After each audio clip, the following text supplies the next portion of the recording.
Yo, what's up? Welcome to Devin Watches It All, where you guys know that I watch almost anything, so you just never know what you might find out on my channel. So, do your boy a favor and go and smash that thumbs up. If you're not a part of the fam, go ahead and subscribe, man. So, today we are back with another reaction. Park Rangers reveals terrifying secrets within Yosemite National Park. You know what's bad, man? I have never been to like any big national parks. So I'm not for sure if I should be watching this, because if I see something crazy, I might have to just stay at the crib, man. But again, I need to know what's out there. I need to know. So anyway, man, hope you guys are ready. Let's get to it. Strange things are happening all around the national parks, and things only appear to be getting much worse with time. What's behind all these strange disappearances and sightings? Is there a possible connection, or is it merely all explainable? For those that don't know, Yosemite is the second largest park in the entire country, receiving around 5 million visitors every single year. While Yosemite is glorious in all of its nature and majesty, there's something else there. Something hidden, something dark they don't want you to know. But before we get into today's stories, be sure to go ahead and hit that big ol' red subscribe button, because I release storytelling of the mysterious and supernatural 7 days a week. Let's do it. Joel Thomason, 31 of Denair, had set out to go on a hike on September 6th from the Hetch Hetchy Reservoir all the way out to Lake Eleanor, which is roughly about a 9-mile, or for those of you that are not in the States, 14 kilometers away, and he had originally planned to return to the Hetch Hetchy Reservoir by September 9th, which was only about 3 days. It was then that he was declared missing on that Saturday, and immediately, Yosemite National Park officials had released a statement declaring these things as well as his general description. He was seen as being about 5 feet 10 inches, had a buzz-cut brown hair, and last carrying a yellow and gray backpack, a green sleeping bag,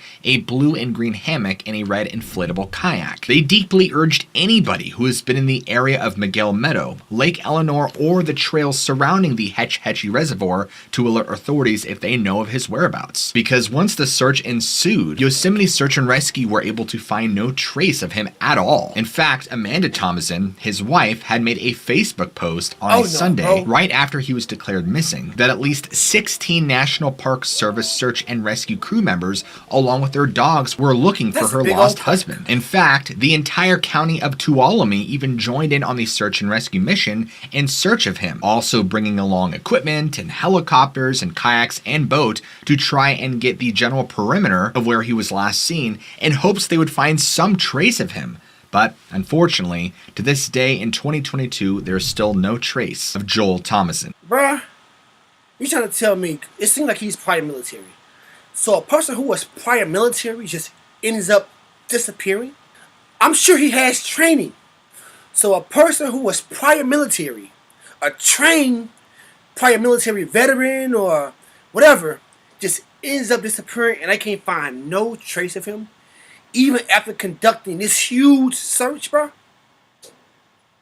Yeah. That, like many of the other missing hikers who disappear in all the national parks, he was potentially snatched up, killed, or taken by something. Could he have perhaps fallen into a crevice or fell off a cliff? That could very well be likely, but don't you think with all of these experienced search personnel and outdoor caravans searching for him, they would at least find a trace of him? It doesn't make sense that so many of these hikers just seem to disappear without a trace. And the trail he was taking from the Hetch Hetchy to Lake Eleanor isn't exactly off the beaten path. In fact, the entire trail system within Yosemite National Park is all well traversed, with people around and people coming and going, so it's not like he had just wandered off by himself into the deep woods completely without any idea of where he was going, which makes his disappearance all the more strange, like the many thousands of others who are just like him, who disappear without a single trace. I would love to know what you guys think. In fact, Timothy John Barnes, who's only 25 years old, is a lot like Joel Thomason in the sense where he just disappeared. Timothy John Barnes had been a resident of Cucamonga, California in 1988. Timothy had left Tenaya Lakes right near Highway 120 East to Tioga Road in California.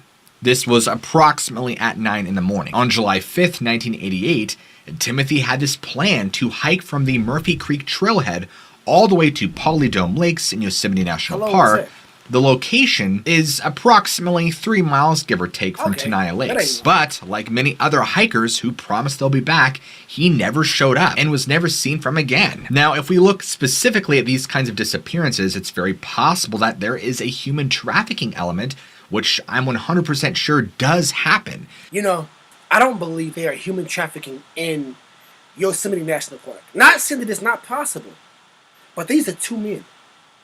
So you think people are snatching up grown men and selling them for sex trafficking, dog? And what I don't get is that if you hear about people who are getting snatched up at this park, why are people continuing to go here? It don't make sense to me. But how do you account for the hundreds, if not thousands, of people that go reporting under strange circumstances like this? I mean, these people don't just disappear, they literally disappear without a trace of anybody ever seeing them again. And if we think critically, to smuggle someone or to kidnap them, you would have to do it very clandestinely, without anybody else, including other hikers, campers, or park personnel, seeing you at all. That's a popular And a lot of question. times, these people go missing off in the middle of nowhere, albeit they're still on a well-known trail, but still, it just seems highly unlikely. Timothy's friends at the time had reported him missing to the park ranger personnel and the search and rescue service, and they began an extensive search the following day. But even that failed to produce any evidence to his potential whereabouts. And finally, on July 19th, 1992, he was legally declared dead after years of his disappearance, and his remains have never been found. And 30 years later, since his declaration of death, well, almost about 30 years, there has still been no trace of him ever to be found. And his family, like many other of the missing persons, will never have that closure, at least for the time being. This next story was submitted to me by an anonymous park ranger who wanted to be referred to as Steven. At this time that it happened, he was doing his nightly rounds in 2011, and he patrolled the Yosemite Valley. And at this time, it was roughly 11:10 p.m., and he remembers this vividly because of the image on the dashboard sticking out in his mind. Currently, at the time, he was on a road called Northside Drive, this is the person who's when experienced he with this noticed area. what appeared to be a man or figure moving off the field to his right-hand side. Thinking that it was a potential hiker or camper who needed help, who was maybe trying to wave his truck down, he pulls over to get a better look, and as he did, he sees that this figure actually stands up. And when it stood up, Steven was horrified by what he saw, because this wasn't just a person coming towards his truck. It wasn't a Bigfoot. What was but it? the person didn't have any definition. Usually, if it was a hiker or somebody in need, you could clearly see from the distance he was at, which was maybe 30 yards at most. You could see clothing, you could see facial hair or hair, depending on the lighting conditions, but Steven didn't see any of those things. In fact, he would describe it as just a black shadow, but clearly a person in shape, or at least a human being. And as he looked and began to squint and study what he was looking at, because the moonlight only provided so much illumination, he said that this figure began to slowly levitate and almost glide in the air towards his direction. Steven Was this like an alien or what? Because you can clearly tell the difference between a human body and something that is not human. And I guess it could be kind of hard to see if there's low lighting and the moon. You just get a glimpse from the moonlight. But I don't know, man. Obviously, the park ranger wasn't drunk. He wasn't high. I don't know. This is creepy to me. This is creepy, y'all. and in complete shock, holding his wheel, not sure how to react or what to do or say, watched as this figure glided about 25 feet and then just seemed to dissipate into nothing. Steven had no idea how to comprehend what he was even looking at. I mean, he was still confused and just puzzled by what he had just seen. Afterwards, he was rubbing his eyes and thinking to himself, did that really happen? Did I hallucinate? Am I sleep deprived? So he quickly goes back to the ranger station, gets himself a cup of coffee because he's thinking he's just out of his mind at this point. Doesn't tell anybody for a while. Now, what's very interesting with Steven is he wrote that the following morning he had spoken to a couple of hikers and tourists in that general area, and they were asking him about a mysterious black figure that was scaring people. In fact, one of the men who had spoken to Steven was an older gentleman, and he had told him that this person had spooked him and his wife all night because it was trying to peer into their camper's windows and trying to rattle and open the door. But every time they looked, they would just see this dark figure moving around their RV. And they all gave him the same description. Nobody said anything about it being a Bigfoot or anything like that, but they just saw it as a dark figure, but couldn't really make out any features or details, which they just assumed because of the lack of light. Another woman, a mother of 3 whom Stephen spoke to, described a very similar scenario. Her and her kids were up late roasting marshmallows over the fire when one of her boys had pointed out over towards the woodline and saw this person standing there by the tree watching them. But she described in horror as this figure or person had red glowing eyes, but was just the shape of a man, but black. All black like a shadow. Scared, man, dog, and she described to Stephen that she felt pure evil coming from this person or thing or whatever it was, and immediately got the boys in the tent and had pulled out her firearm ready in case anything happened. That tool. Although nothing did happen. After Stephen had corroborated the details between this older gentleman and this mom of 3, the time that this happened was about an hour or 2 before his own sighting in that general area, which means it's very possible that Stephen did, in fact, see the same shadow person that these people did. It's unknown at the time if anybody else in the general area saw the same thing. These are the only 2 witnesses that Stephen had corroborated with. After he had time to process this sighting, he never really did bother telling anybody else about it and still struggles to talk about it now for the fear that somebody will think he's crazy, which is part of the reason he did not want me to personally use his name and asked that I use the name Stephen. So what do you guys think of this case? Is it mere coincidence that 3 different people, including a park ranger, saw the same thing? Or is there truly a black apparition or shadow person that was wandering through Yosemite National Park that evening? 50 chances that 3 people saw the same image, to me, it says something. All 3 people who are coherent, they ain't drunk, they ain't high. And then you have a mother with 3 boys see the same thing.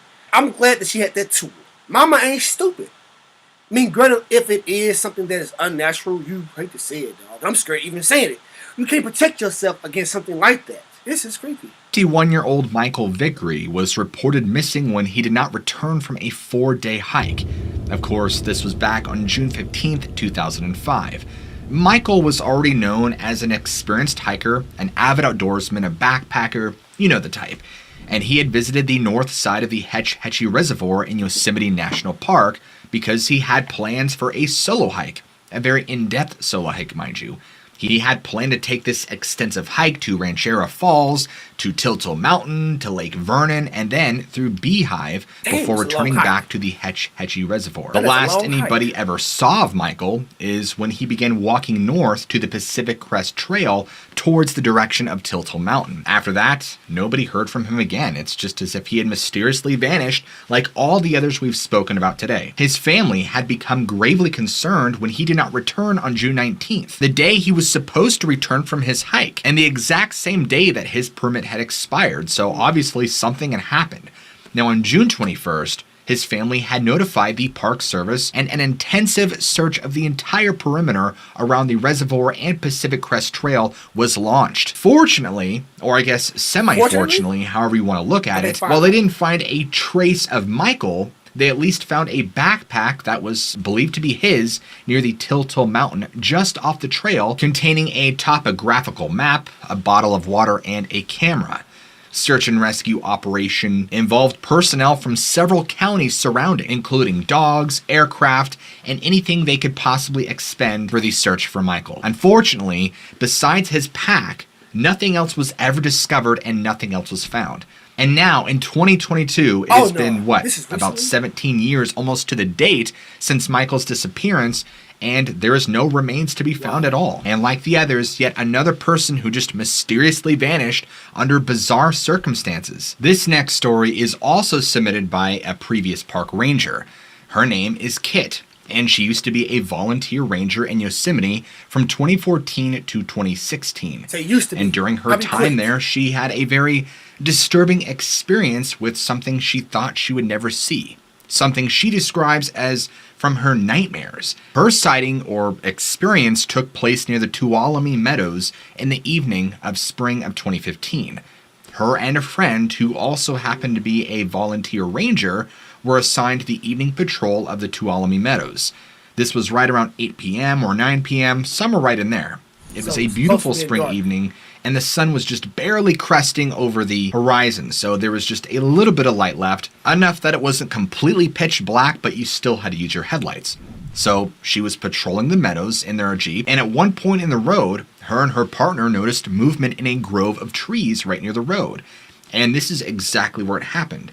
As they began to slow down, thinking that wildlife was about to come onto the road, they would be correct. This strange creature began to lumber out onto the road from the cluster of trees. At first, they both thought it was a bear, but as they adjusted their eyes and watched this more, they realized this was not a creature they had ever seen before. It was massive, at least 5 feet tall on all fours, and it had a large head with longish brown hair and yellow eyes that glowed in the light.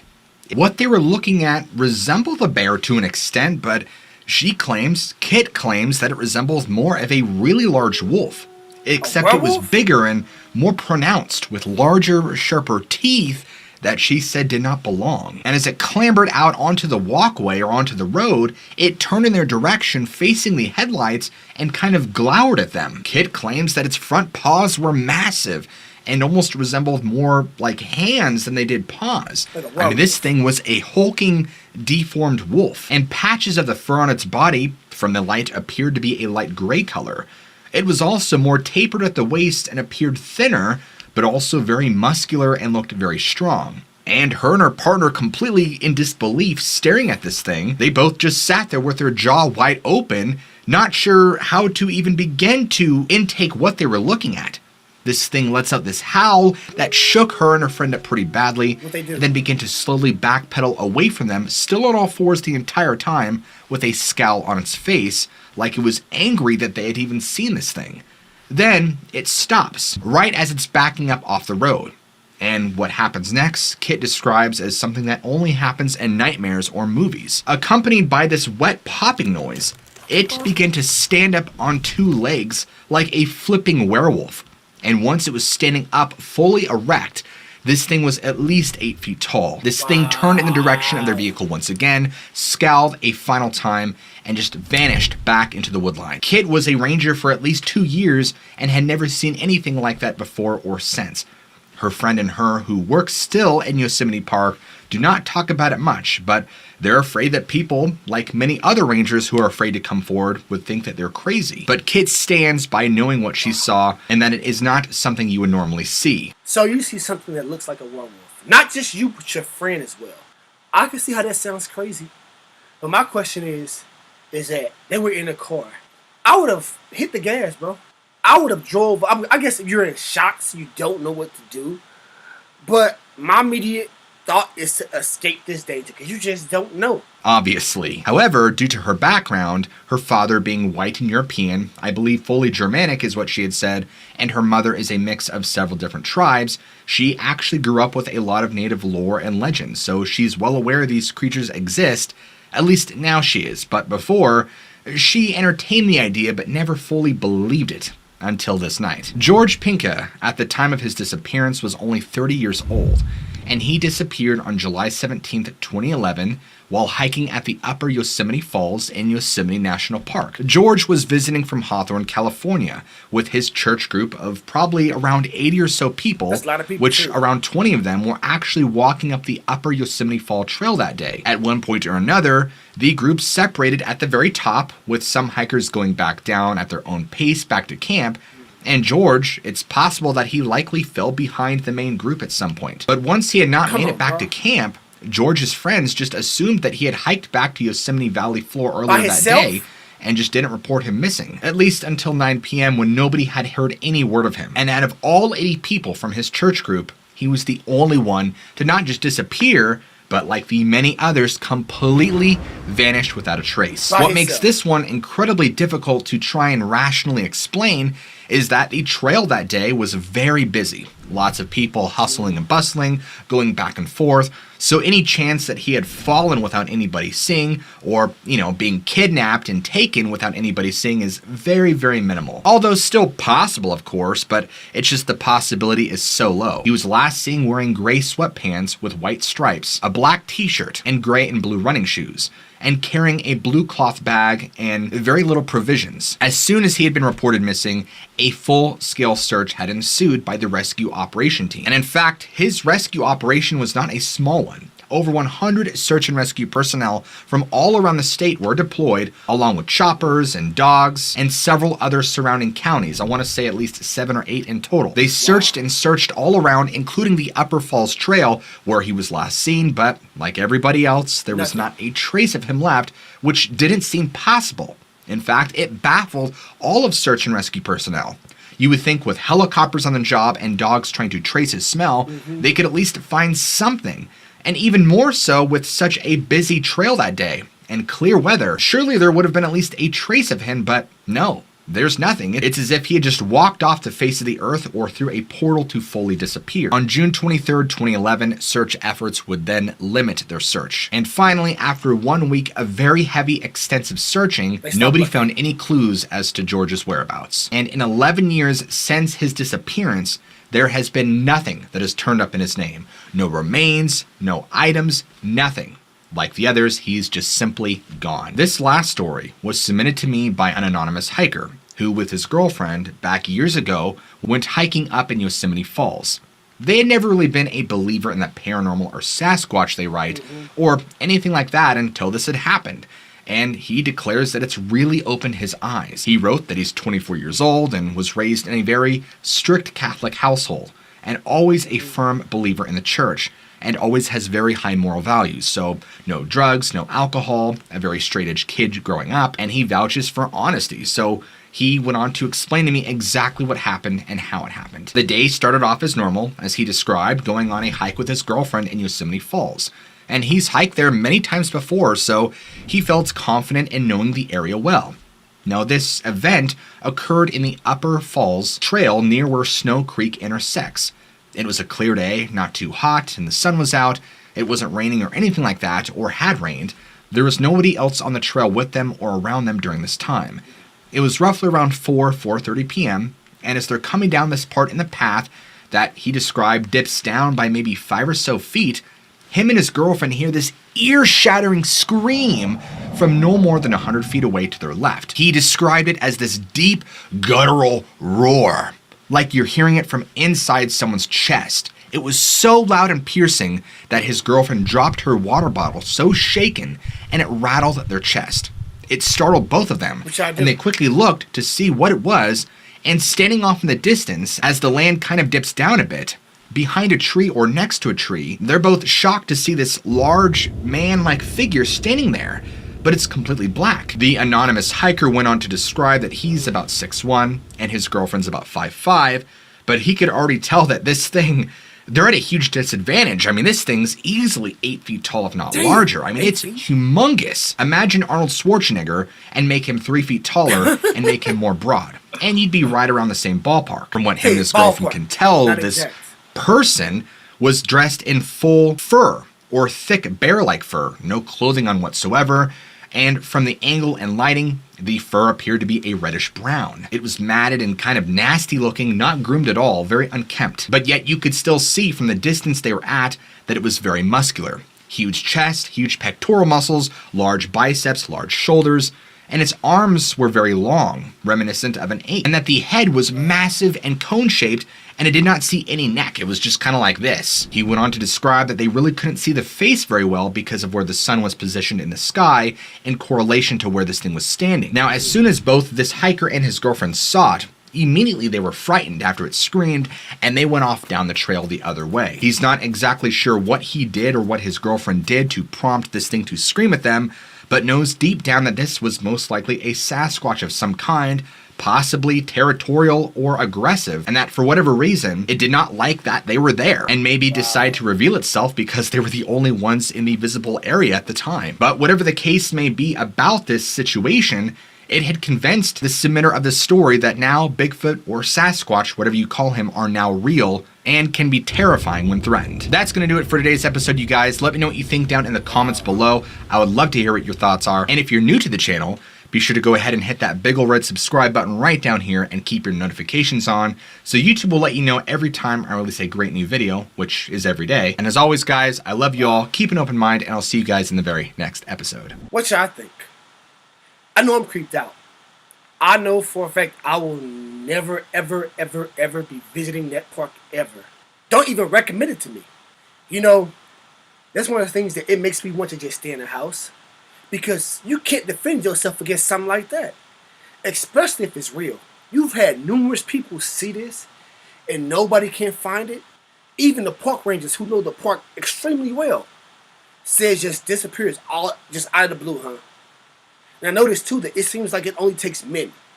Which makes me worry even more because these aren't small men. And it's not sex trafficking. So, yeah, man. Anyway, I hope you guys enjoy my reaction. Don't forget to hit the subscribe button and the notification bell, man, so you guys know when I upload. And I'll catch you guys next time. Peace out.